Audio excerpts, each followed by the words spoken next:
But what's been great is how I think you guys have given back to the community, and Ali A and Vicstar were here earlier, and Ninja said the same thing. It's like you guys are giving all these content creators and players so much new stuff to play with constantly, and that is, you know, I know is incredible as a player, but I'm sure from the development side, it's you have to think of the roadmap and, you know, constantly, there's never an off week. There's always something going on. So tell us, when you think about that, I mean, you're bringing in these items, like how real time are things happening on the game?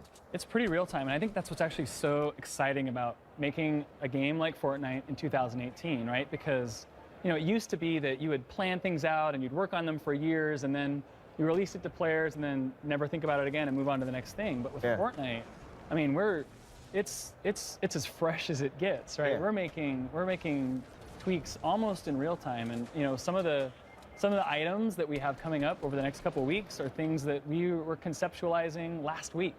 Wow. You know, and we'll see cool stuff happening in the community, or cool, exciting things that we want to do, and we're pivoting very quickly to kind of embrace the meta that's emerging. And so, as a game designer, it's one of the most awesome and satisfying things I've ever seen, and for me personally, and for all the team, right, to be able to work on something that's so fluid and so live. And we've got really cool plans for how things sure. are going. I mean, that's things.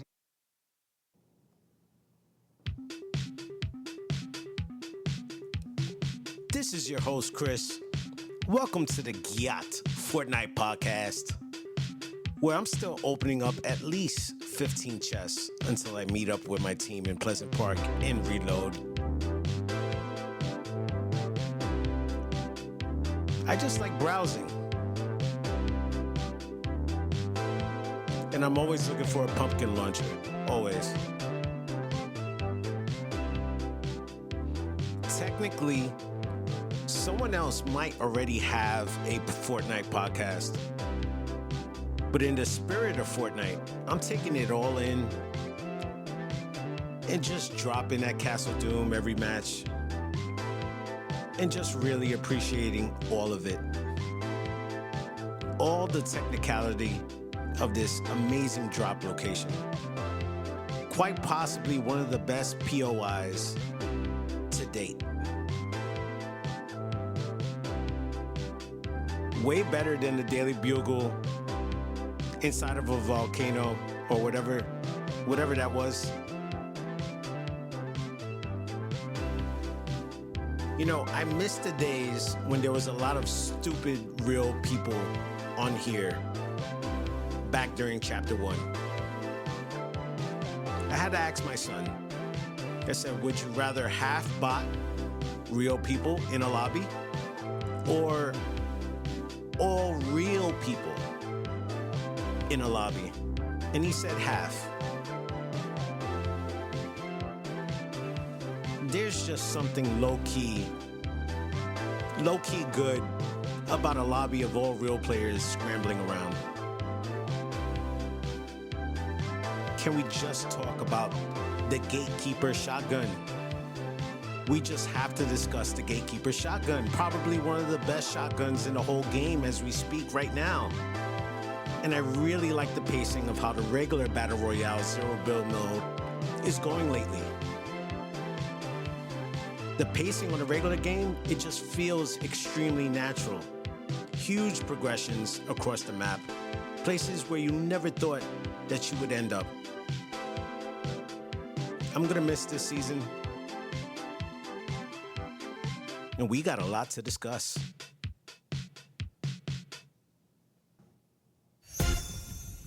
So, if you head on over to X or Twitter, whatever one you decide to call it, I did put up a Halloween tier list. It's up on Twitter. Put it up about 2 days ago, as of when this recording will, that you'll hear this recording, okay? And just letting you guys know, you could go over there and follow me. I am GYATTFortCast. So it's GYATTFortCast on Twitter, okay? Now, there's one particular skin which I didn't include. That is the monk skin, okay? And it's in a variant that's like a black and white, sort of like a negative. And that's because it's a skin that just got a new color variant, and that's it. It's low-key good, but not great enough to make the list. At the top, we have the penny skin, which in my opinion is by far the best released this season so far. While it's locked behind a bundle with Save the World, it's still that skin to me. I'll forever remember it coming into the item shop. 2024 Halloween, I'm always going to remember that, okay? Second, we have Billy the Puppet, part of the Jigsaw Challenge for Fortnitemares. Amazing skin. What I have seen with it all over socials, with Billy locking people up in build mode in the bunkers with the metal walls, that's absolutely hilarious. It's a great skin. Great opportunity for the community to make some killer memes and videos with it. Coming in hot at number 3 is Lexa Hexbringer. And I've seen the Fortnite community just embrace this skin. Make sure you pick her up before Friday's shop reset. Top 5 skin of the year also. If not top 10. All right, coming in at 4 is Ultimate Carver. And at 5, the Phantom Guff skin. Okay, I chose these two on the merits that I come from a time playing Fortnite where the character models were actually refreshing and new takes on what a battle royale character could look like. I like original characters, and while I wish there were many more in this list, this is actually a great start.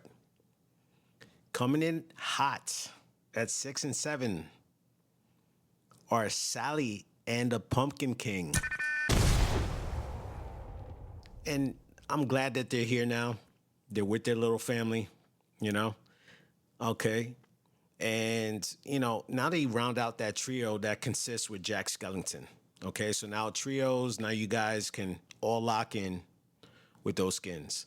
They truly captured Sally in all her magnificence and the Pumpkin King. You got to pick those up. Low-key great pickup in the shop. Barely making it across the finish line is Edward Scissorhands. I would have loved a Beetlejuice skin for the season instead. But Scissorhands is so nostalgic in my life. I'm glad Epic made him a part of this universe to begin with. And making it last across the finish line is Texas Chainsaw Leatherface Man. So I'll tell you this.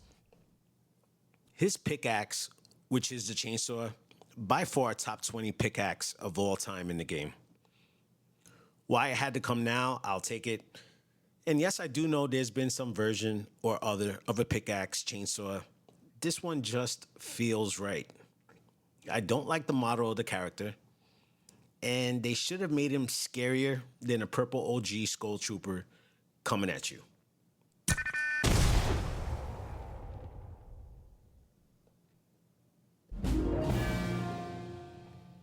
Pickups. I completed the Stranger Things set with 11.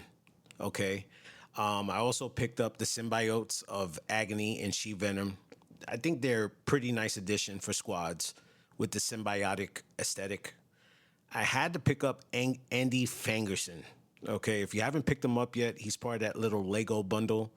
He's the NPC who's walking over on the east side of Grimgate.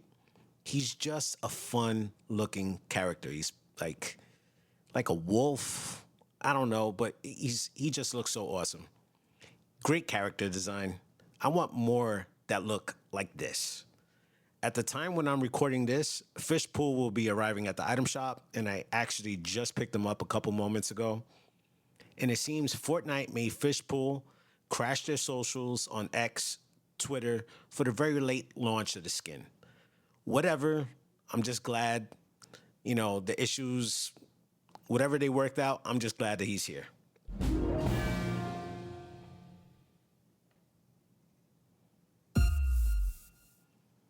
Now, if you guys can, it would mean so much to this podcast and so much to little old me that's running everything right now, from the TikTok to the Twitter and the X platform. Pretty soon I'll be up on YouTube and I'll be up on Spotify as well. It's just a one-man show for now.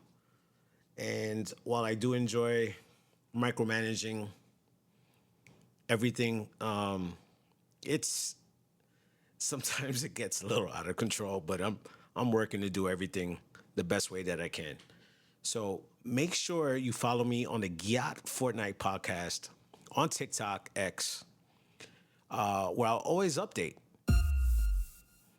And major update, we have Snoop Dogg coming to Fortnite. He's been working on an album since earlier this year with Dr. Dre, and I believe he's timing this release of his project with his first single, and then an album and a concert within Fortnite. Shout out to Sheena on Twitter, X, whatever you'd like to call it, and Sam Leaks. According to Sam Leaks, Sheena covered it. We're going to see Snoop with his very own lowrider, and we may get confirmation of a concert, okay, within Fortnite, possibly as early as maybe Friday or Saturday or this weekend, okay? Now, while a Snoop concert can never eclipse what is considered the definitive musical experience, which was Astroworld and Travis Scott, this one is going to bring the memes, and I'm sure some much needed laughs. Most of us already knew Snoop was going to be coming in November. I think you guys, for you guys that are in the know, at least, according to a leak earlier this year, it showcased the release window for what Fortnite had in store for us, okay? So I'll be drinking my gin and juice while dropping it like it's hot. That sounds so beautiful. I hope they give Snoop the blue carpet treatment. Epic. Just don't forget the pimp outfit and the dog version of Snoop.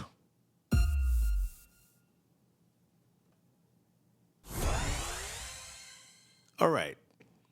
So let's break down something that I've been thinking about lately. And I'll just say, sometimes this might sound a little off, but often I have the need to work up the courage to play Reload or regular Zero Build.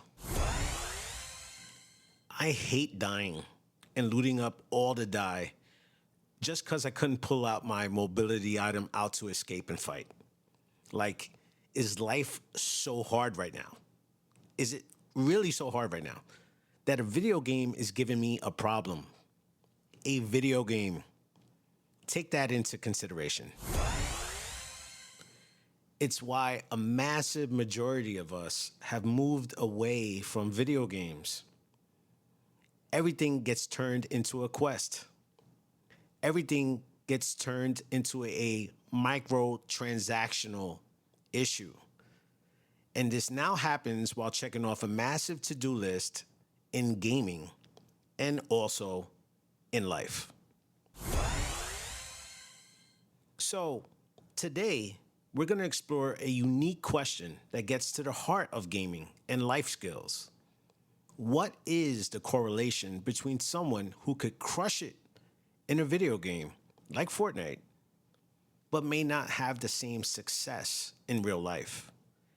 And on the flip side, what about those who can't seem to problem solve in games, but handle real life challenges like a pro? All right, so let's break down the first part.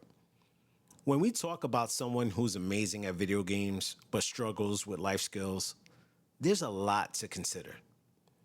Video games provide a structured environment where the rules are clear, goals are defined, sometimes they even have a little blue outline on them, and you have all the tools you need to succeed. In life, it's pretty different. The rules are fuzzier, goals are very often unclear, and there's rarely a handy user manual. In gaming, you often have immediate feedback. You know when you've won or lost, and a path to improvement is laid out in front of you. You level up, you get a better gear, you learn from mistakes, and keep going.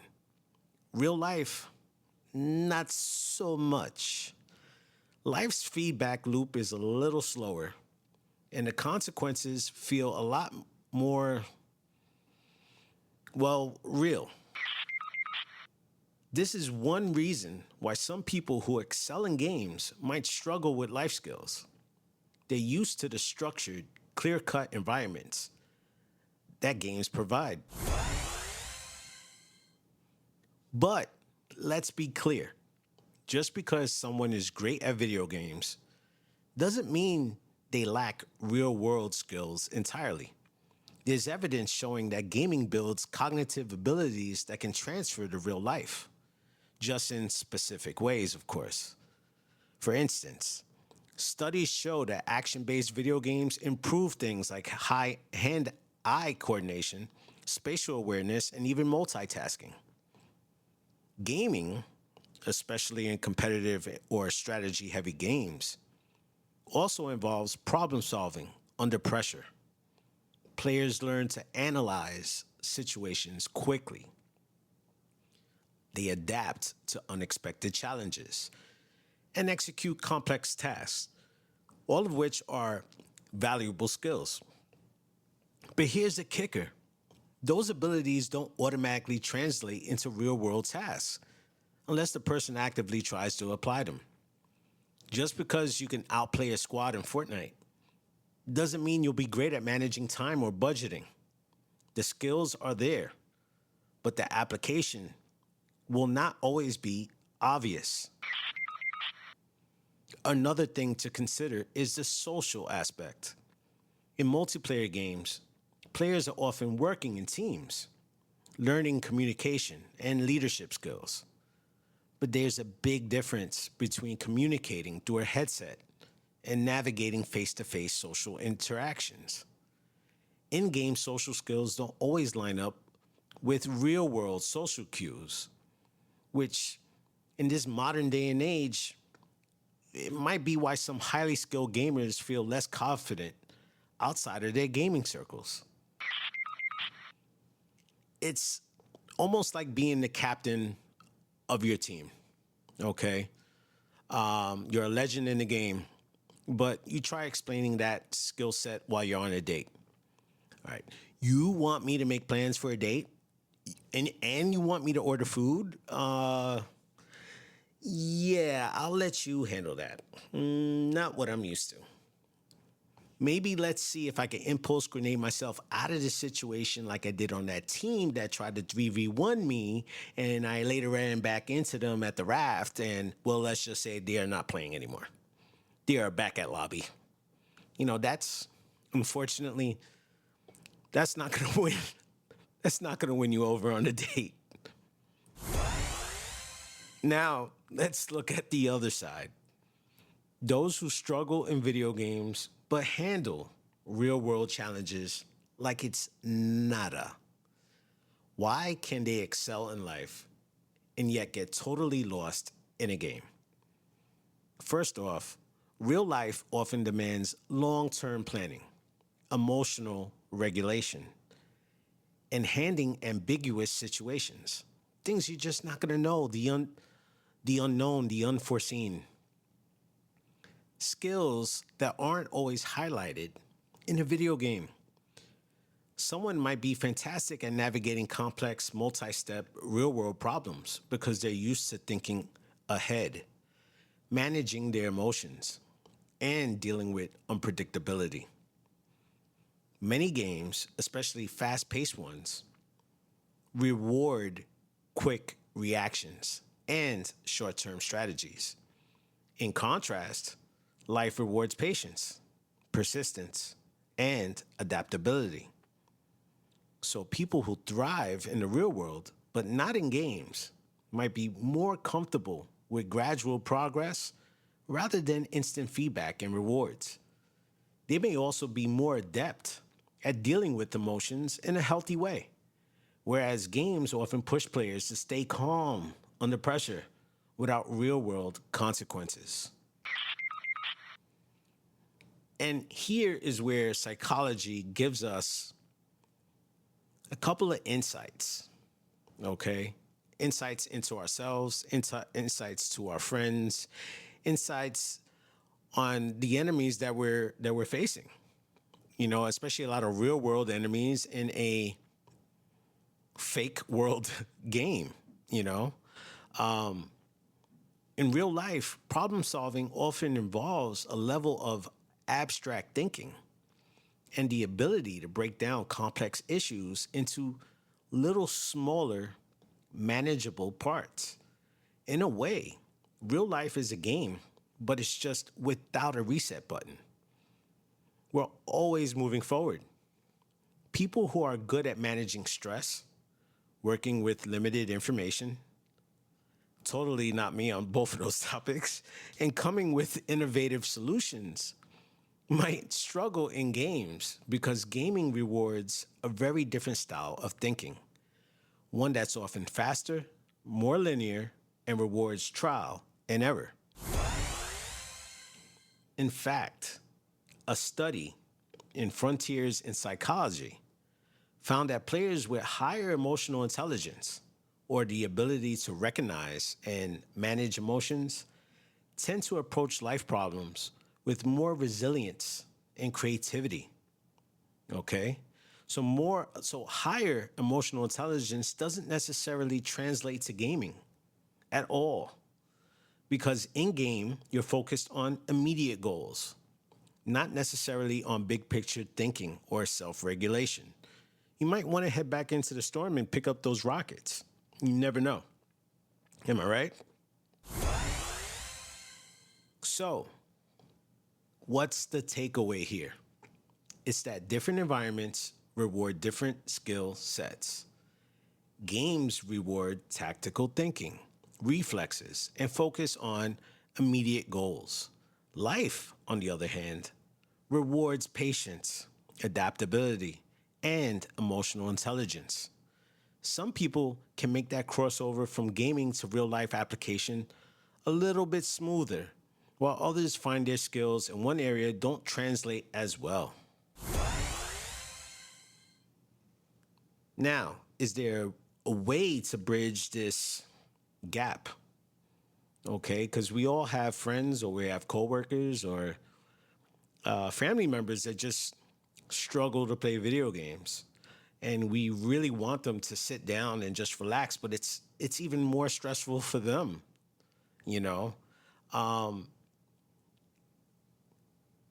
Is there a way to bridge this for them? And absolutely.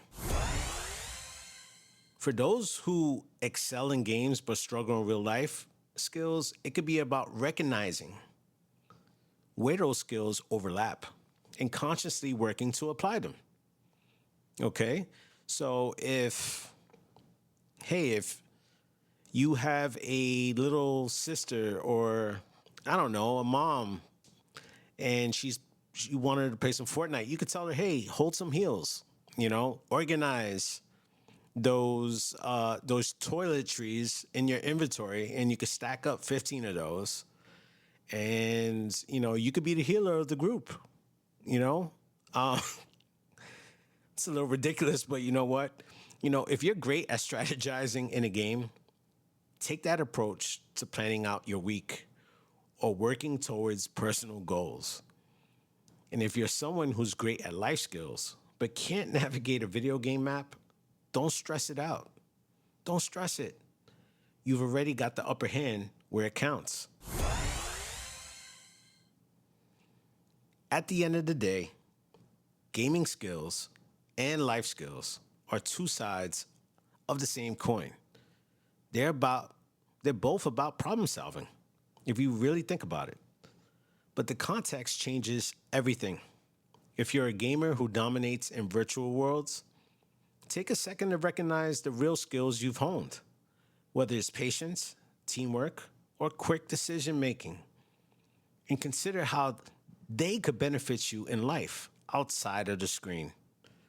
And if you're more of a real world problem solver who struggles in games, give yourself a little bit of credit.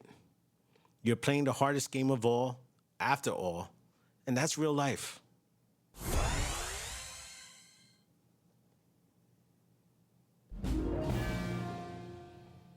So here's the deal with my Fortnite skills, at least for this season. I'm in Unreal, and, which feels great. I've definitely put in the hours, the grind, and the frustration to get here. You don't know how long I've actually waited in the storm just to try to make it to second or third place. I can handle myself in fights, land some solid shots, and usually keep my cool under pressure. But you know that feeling when you're watching someone who just seems to have this crazy level of skill where they're editing like lightning and making every play look like it's second nature? That's where I start thinking, I wish I was hitting those moves a little bit more consistently. Like, listen, I'm good. There's no question about that. But I'll be real. I still look at those next level players and wonder, what would it take to get there? Probably me not working. Probably me not even exercising or just getting out of my house. And I'm not willing to do that. Sometimes I'll nail a match and feel like I'm unstoppable. And then the next game comes and I'm third party by someone who feels like they've downloaded aimbot into their brain. So, yeah, Unreal's solid. Getting over here has been one hell of a just journey, but I'm always trying to hit that spot where every play feels smoother, faster, and more second nature. You know the grind. It's about finding that balance between I'm good enough and I know I can be better. And that's what keeps us playing Fortnite. Am I right?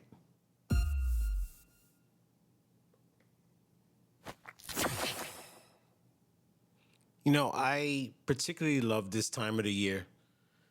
This is Scorpio season, as we know it best. A time where Halloween, also known as Samhain to the ancients of our world, it's only 2 days away, okay? And it's said that the veils between the spirit world and our real world, they get really thin. And that we could be more open to communication if we want. And since it's Halloween, it's said that we could commune or talk to the dead or even the living. As a matter of fact, some people that are living in our life are pretty much dead to us. And I just want to say, it's a good time to say thank you, and that you are never separate from anybody or anything that you have ever loved, even if it's chapter 2, season 2. But you can't separate yourself even if you wanted to. You've incorporated the dead and the living. And mind you, everything in life has a cycle, a death, a birth, maybe sometimes a rebirth, or a chapter 2 remix. I'm being serious. Being cognizant of all that can help us to have appreciation for the life that we are living. And hopefully we stop taking life for granted, okay? This is a pretty big week. Not just for games like Fortnite. And I have to include the huge elephant in the room, which is Call of Duty Black Ops 6. I just can't. Avoid That, that just came out, and it's going to be up against Fortnite this weekend. And, you know, to many people, this day of the 31st of October, and also the following weekend into the rest of November, this is the end of the year. And this time is about honoring everything that came before us. Your personal ancestors. That's right. The lineage of everything in your life. And remembering that death is a thing that will come for us all. So my question to you is, what are you doing with your life? Are you living it? And if you're not, just why? You don't have much time. You really don't. Neither do I. This is the reminder.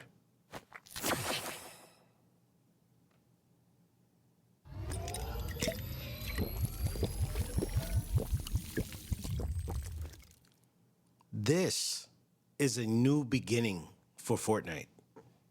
And like new beginnings, we need to dig into the soil and find something. Fortnite will pull us into the familiar with the root systems we are familiar with. Some new landmarks are going to be on that map, and maybe some older favorite locations as well. But also, what do we need to compost or get rid of? On Saturday, when Fortnite Chapter 2 Remix comes out, and if you guys don't know, there will be a live event taking place on November 1st at 6:30 p.m. Eastern Standard Time. It's going to be a good day for transformative, potent, and powerful conversations about what Fortnite just did. We are the problem. We are the solution. And guess what? We are beautiful. There's a lot we will be wrapping our heads around about the newest iteration of Fortnite Chapter 2 Remix. And there's going to be even more that will it's going to feel deeply familiar, at least to me. It's going to feel a bit like coming back to your childhood home. I think I'm going to be here a long time because God, does it feel so good to be back.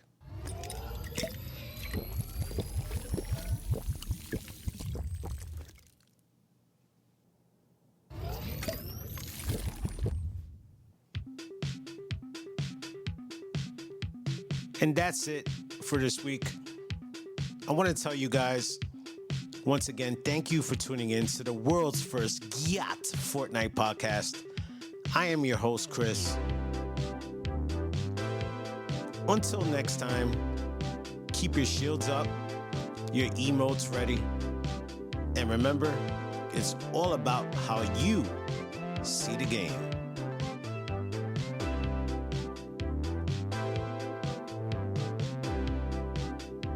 We will definitely petition for Ryan Gosling as Jonesy for the Fortnite movie.